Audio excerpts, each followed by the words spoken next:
October 12, 1943, 23,000 feet above the Rhineland, a B-17 Flying Fortress, tail number 42-3067, lurched violently as a 20mm cannon shell tore through its number 3 engine. Black smoke poured from the cowling. Inside the cockpit, First Lieutenant Robert Hayes felt the control yoke shudder in his hands. The aircraft's nose dropped 15 degrees. Behind him, in the radio room, Sergeant Mike Donnelly watched hydraulic fluid spray across the fuselage wall like blood from an artery. The fortress was dying, and they were still 140 miles from England. Above and to the right, First Lieutenant James Howell saw it happen. His P-47 Thunderbolt, bearing the name Jersey Thunder stenciled below the cockpit, banked hard to track the crippled bomber. Howell was 24 years old, a farm boy from New Jersey who'd logged 312 combat hours over Europe. He'd flown 72 missions. He knew what happened to stragglers. The bomber formation pressed on without hesitation. Standard procedure. One damaged aircraft couldn't compromise the entire group. Hayes understood this. His co-pilot, Lieutenant Frank Morrison, already had the calculations running through his head. 3 engines. Maximum speed maybe 160 indicated. Altitude bleeding away at 200 feet per minute. German fighters circling like sharks. Howell keyed his radio. "Big friend, this is Jersey 27. I have you visual. Stay with me." Hayes' voice crackled back, tight with control. "Jersey, we're losing hydraulics. Number 3 is on fire. Can't maintain altitude." "Copy that, big friend. I'm not going anywhere." It was a promise Howell had no authorization to make. His fuel gauge showed 58 minutes remaining, maybe less depending on throttle settings. The bomber was crawling at 140 knots. England was 90 miles northwest. The math didn't favor anyone. The mission had begun 6 hours earlier at Thorpe Abbotts, home of the 100th Bomb Group. Hayes and his crew were flying their 19th mission, a daylight precision strike against ball-bearing factories in Schweinfurt. Intelligence promised light resistance. Intelligence had been catastrophically wrong. 320 B-17s had crossed the channel that morning. The Luftwaffe met them with over 400 fighters, Messerschmitt Bf-109s and Focke-Wulf 190s, rising in swarms from a dozen airfields. The sky became a slaughterhouse. Bombers fell in flames, spinning earthward, trailing debris and men. The P-47 escorts fought desperately, but their range was limited. At the German border, they turned back, fuel tanks nearly dry. Hayes' bomber had taken its first hit during the bomb run. Flak burst beneath the aircraft, shrapnel punching through the thin aluminum skin. The ball turret gunner, Sergeant Eddie Martinez, took fragments in his left shoulder. The waist gunner, Corporal Tommy Briggs, was knocked unconscious by a piece of metal that dented his helmet but somehow didn't penetrate. Then came the fighters. 4 FW-190s dove from 11 o'clock high, their wings sparkling with cannon fire. The top turret gunner, Sergeant Paul Richter, poured 50 caliber rounds into the lead fighter. Tracer fire formed a deadly arc. The Focke-Wulf exploded in midair, disintegrating into tumbling wreckage. But the other 3 pressed their attack. That's when number 3 engine died. Now, 15 minutes after leaving the target area, Hayes struggled to keep the aircraft level. The fortress descended through 22,000 feet. Morrison worked frantically to restart the damaged engine, but the propeller windmilled uselessly. Worse, the hydraulics were failing. Without hydraulic pressure, the gun turrets couldn't rotate. The bomb bay doors hung partially open, creating drag. "Skipper," Morrison said quietly, "we should tell them to bail out." Hayes didn't answer immediately. Below stretched the patchwork fields of occupied France, German territory. Men who bailed out became prisoners of war, if they survived the descent. Partisan resistance fighters sometimes helped downed airmen escape, but the odds weren't good, and Martinez was wounded. Could he even parachute with a torn shoulder? "Not yet," Hayes said. Above them, Howell scanned the sky. His 850 caliber machine guns were loaded and ready. The Thunderbolt carried 3,400 rounds, enough for approximately 34 seconds of continuous fire. He'd already expended 600 rounds in an earlier engagement. That left 28 seconds. Maybe. Movement at 2 o'clock. Howell's head snapped right. 3 BF-109s, painted in splinter camouflage, approached from the south. They'd spotted the wounded bomber. Stragglers were easy kills, and the Luftwaffe pilots knew it. Howell didn't hesitate. He advanced the throttle and banked hard, positioning himself between the bombers and the fighters. The P-47's Pratt & Whitney R2800 engine roared, all 2,000 horsepower driving him forward. The Thunderbolt accelerated to 300 knots. The lead Messerschmitt saw him coming and broke left. Too late. Howell lined up the shot and pressed the trigger. All 8 guns erupted simultaneously. The recoil slowed the aircraft perceptibly. Spent shell casings streamed from the wings. Tracer rounds converged on the 109's fuselage. Hits. Solid hits. The German fighter's canopy shattered. Pieces of metal tore away from the cowling. White glycol coolant sprayed from the radiator. The Messerschmitt rolled inverted and fell away, trailing smoke. The other 2 109s scattered, climbing for altitude. They'd expected an easy kill. Instead, they'd found a P-47 flown by someone who knew what he was doing. The Germans regrouped at 25,000 feet, weighing their options. Inside the bomber, the crew heard Howell's guns and understood. Someone was protecting them. "Jersey, thanks for the save," Hayes transmitted, "but you're burning fuel. You should head home." "Negative, big friend. You've got company all the way to the fence." The fence. Fighter pilot slang for the English Channel. 90 miles away.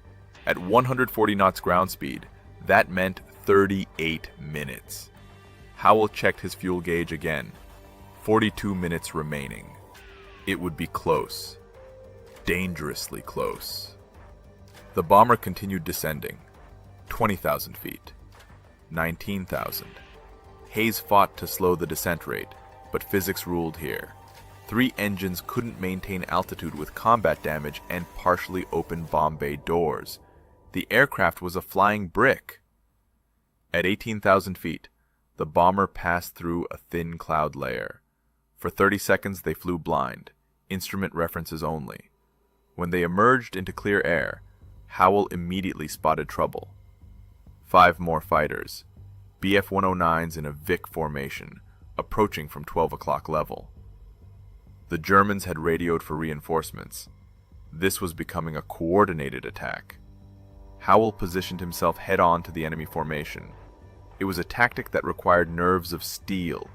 2 aircraft hurtling toward each other at a combined closing speed of over 500 knots. The German pilots saw the lone P-47 and hesitated. 1 fighter against 5 should be easy.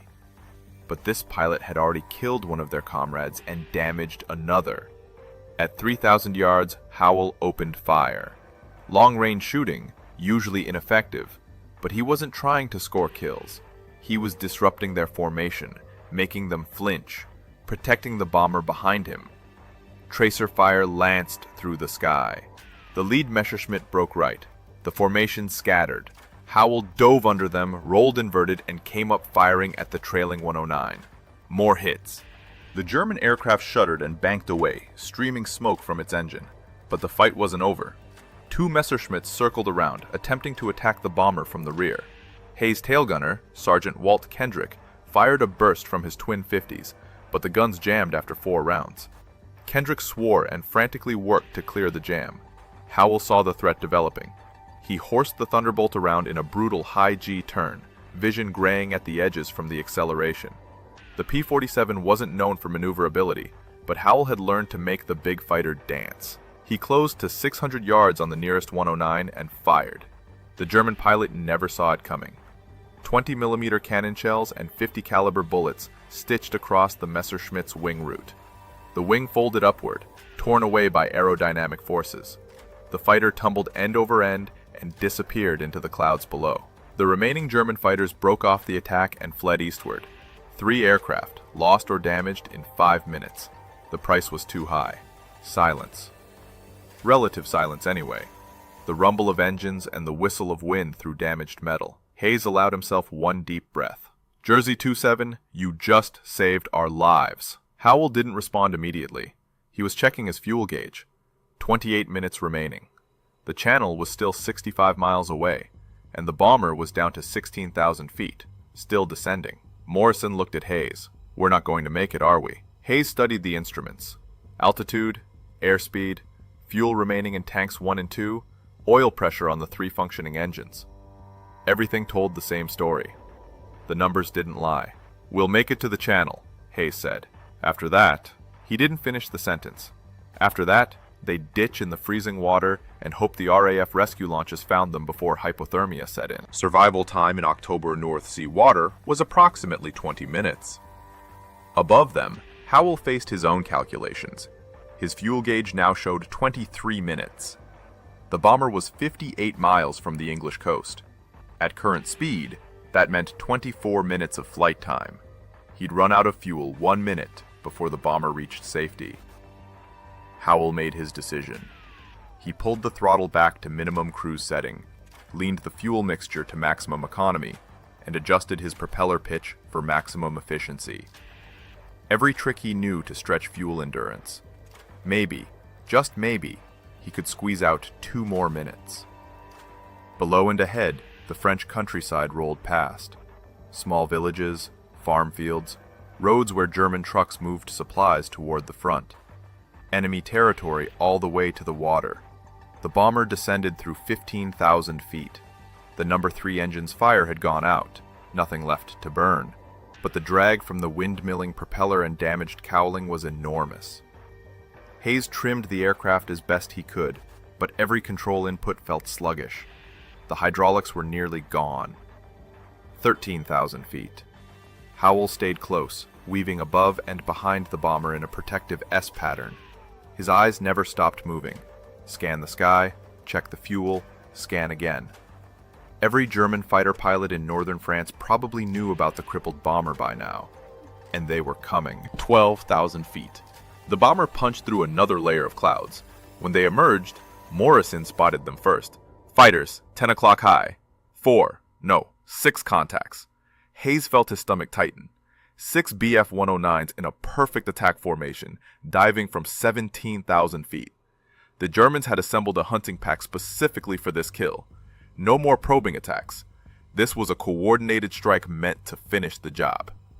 Howell saw them simultaneously. 6 against 1. The Thunderbolt carried enough ammunition for maybe 20 seconds of fire. He'd have to make every burst count. He pushed the throttle forward, fuel economy be damned, and climbed to meet them. The P-47 accelerated upward, engines screaming. Howell selected the lead fighter and opened fire at 1,200 yards. Too far for accurate shooting, but again, he wasn't hunting kills. He was disrupting the attack geometry. The lead Messerschmitt broke formation to avoid the tracers. The precise attack pattern collapsed into chaos. 2 fighters veered left. 2 went right. 2 continued straight. Howell singled out the rightmost 109 and closed to 400 yards. He pressed the trigger. The 850s hammered. The Messerschmitt's tail section disintegrated under the impact. The aircraft pitched up violently, stalled, and fell away spinning. But the other 5 were now attacking from multiple vectors. Howell couldn't cover all approaches simultaneously. 2 109s dove on the bomber from 7 o'clock high, cannon fire sparkling from their wings. Inside the bomber, tail gunner Kendrick had finally cleared his gun jam. He swung the twin 50s onto target and fired. 50 caliber rounds ripped into the lead attacker's engine. White smoke erupted from the cowling. The Messerschmitt pulled up sharply and broke away.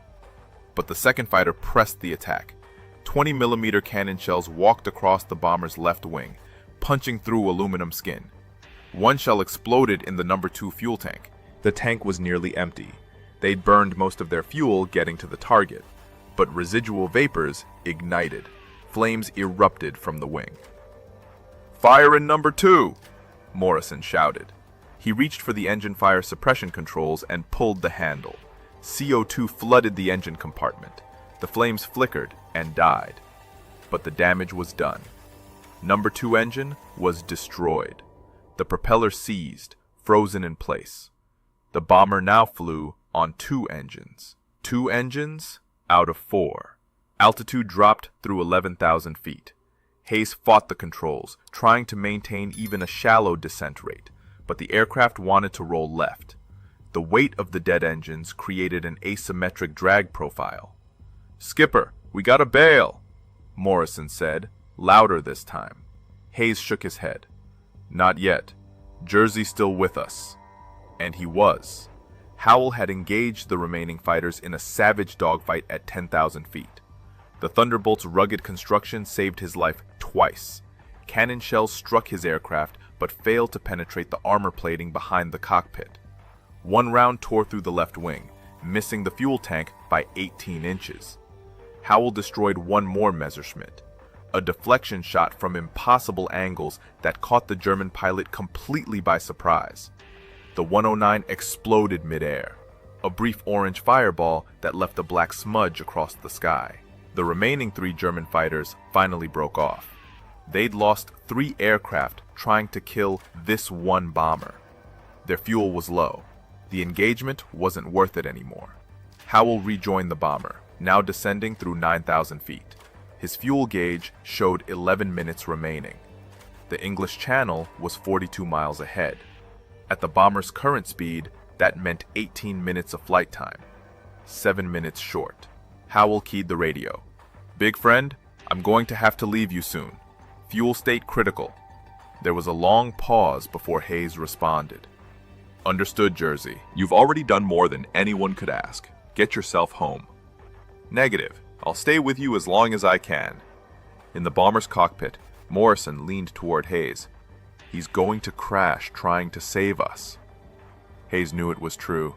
The math was simple and unforgiving.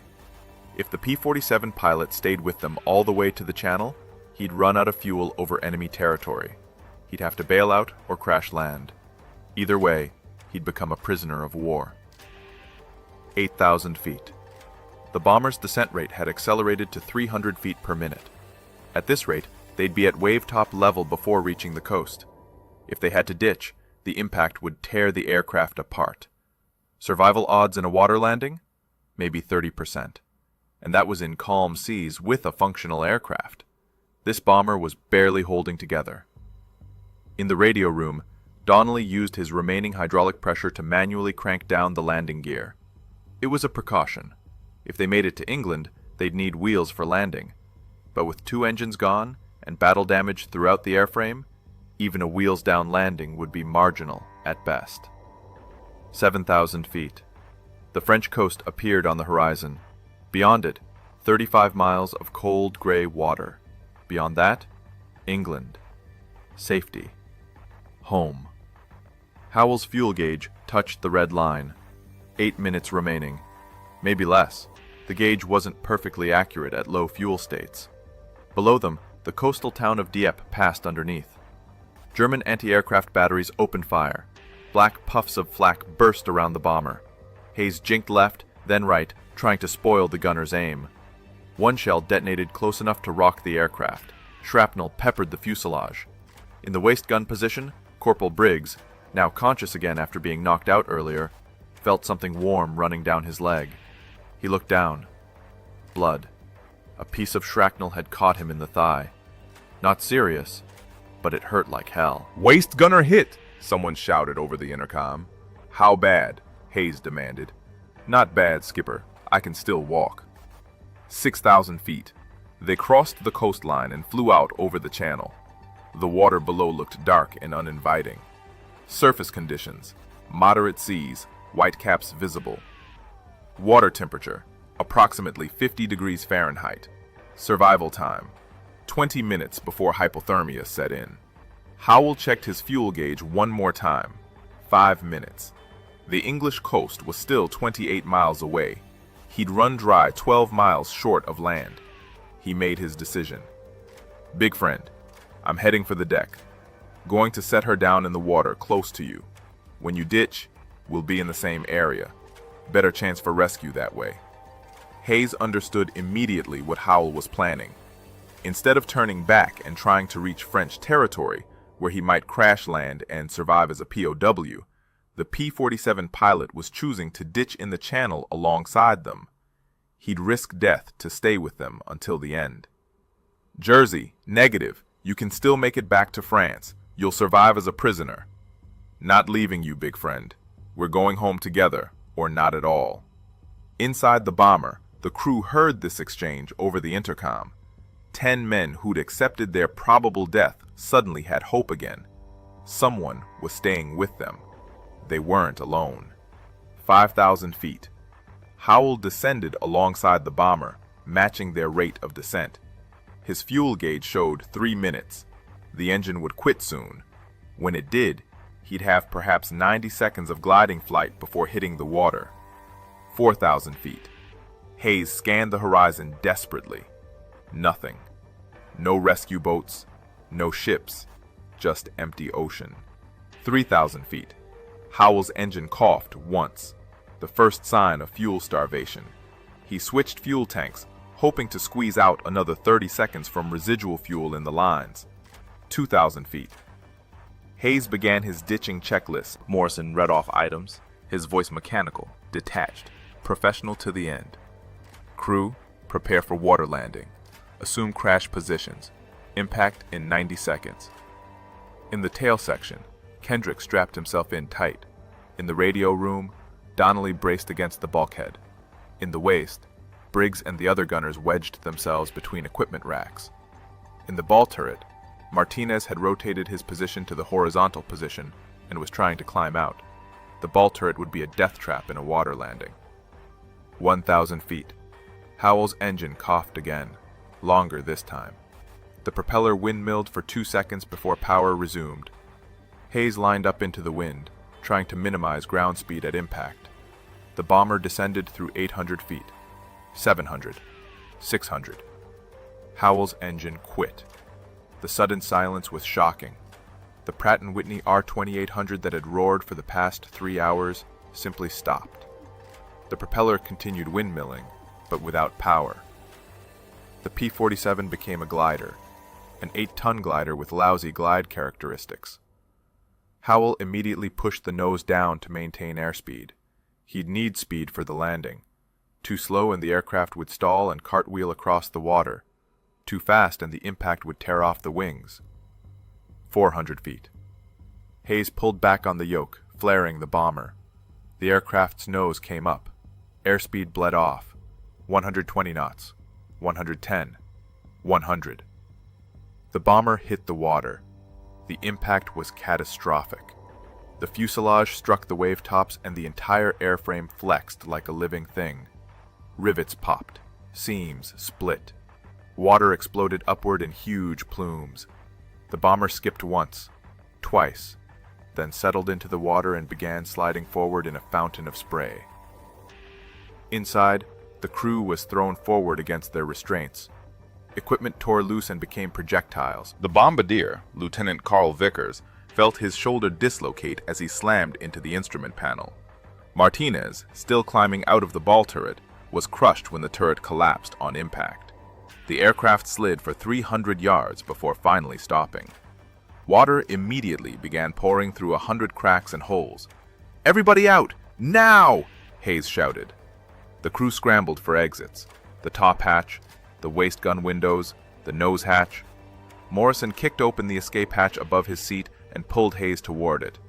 "Come on, Skipper!" They tumbled out onto the wing.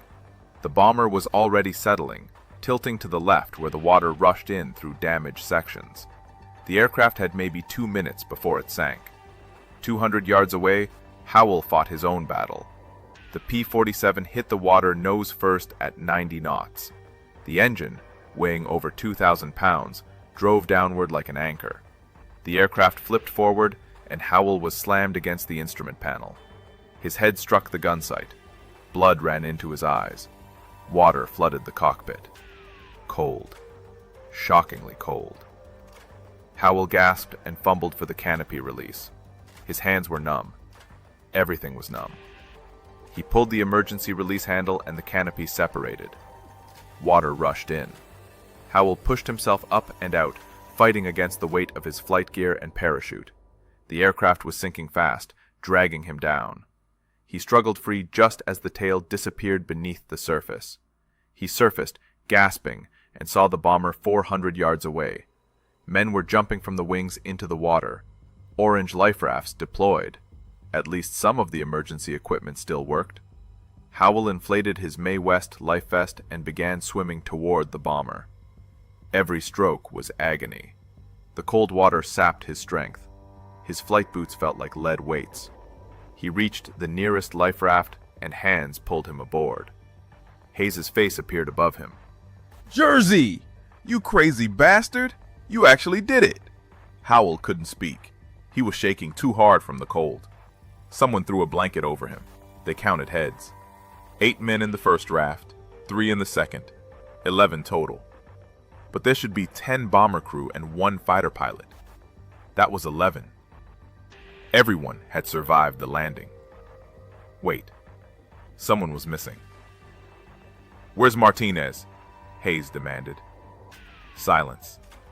Then Donnelly spoke quietly. "He didn't make it out, Skipper. The ball turret."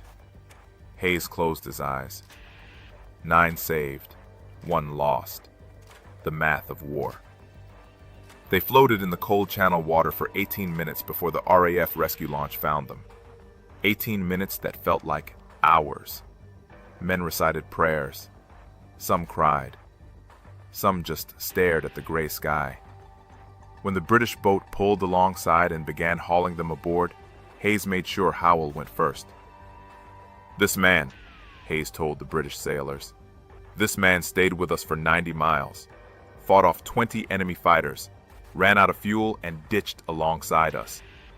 He saved 9 lives today."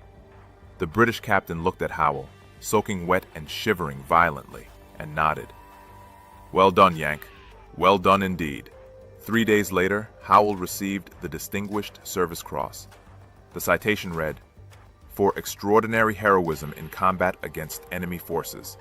Hayes and his crew attended the ceremony. They stood at attention and saluted as the medal was pinned to Howell's chest. Years after the war, Hayes was asked about that day. He said, "We were dead. We knew it. Everyone knew it. Then this pilot in a P-47 decided we weren't dying that day. He stayed with us when he should have left. He fought for us when the odds were impossible. He ditched in the ocean rather than leave us alone. That's not courage. That's something beyond courage. I don't have a word for it." James Howell returned to civilian life after the war and never spoke much about his combat service. When people asked about the medal, he'd change the subject. But the men of that B-17 crew never forgot. Every year until his death in 1998, Howell received Christmas cards from the families of the men he'd saved. 9 lives, 90 miles. One decision that defined what it meant to be a warrior. The men who flew these missions understood sacrifice in ways most of us never will. They flew into fire because someone had to. They stayed when they should have fled, because brothers don't abandon brothers. If this story moved you, honor their memory by subscribing to this channel. Share these stories with family and friends so these acts of heroism are never forgotten. Next time, we'll tell you about the B-24 pilot who landed his burning bomber to save his trapped crew. Until then, remember them.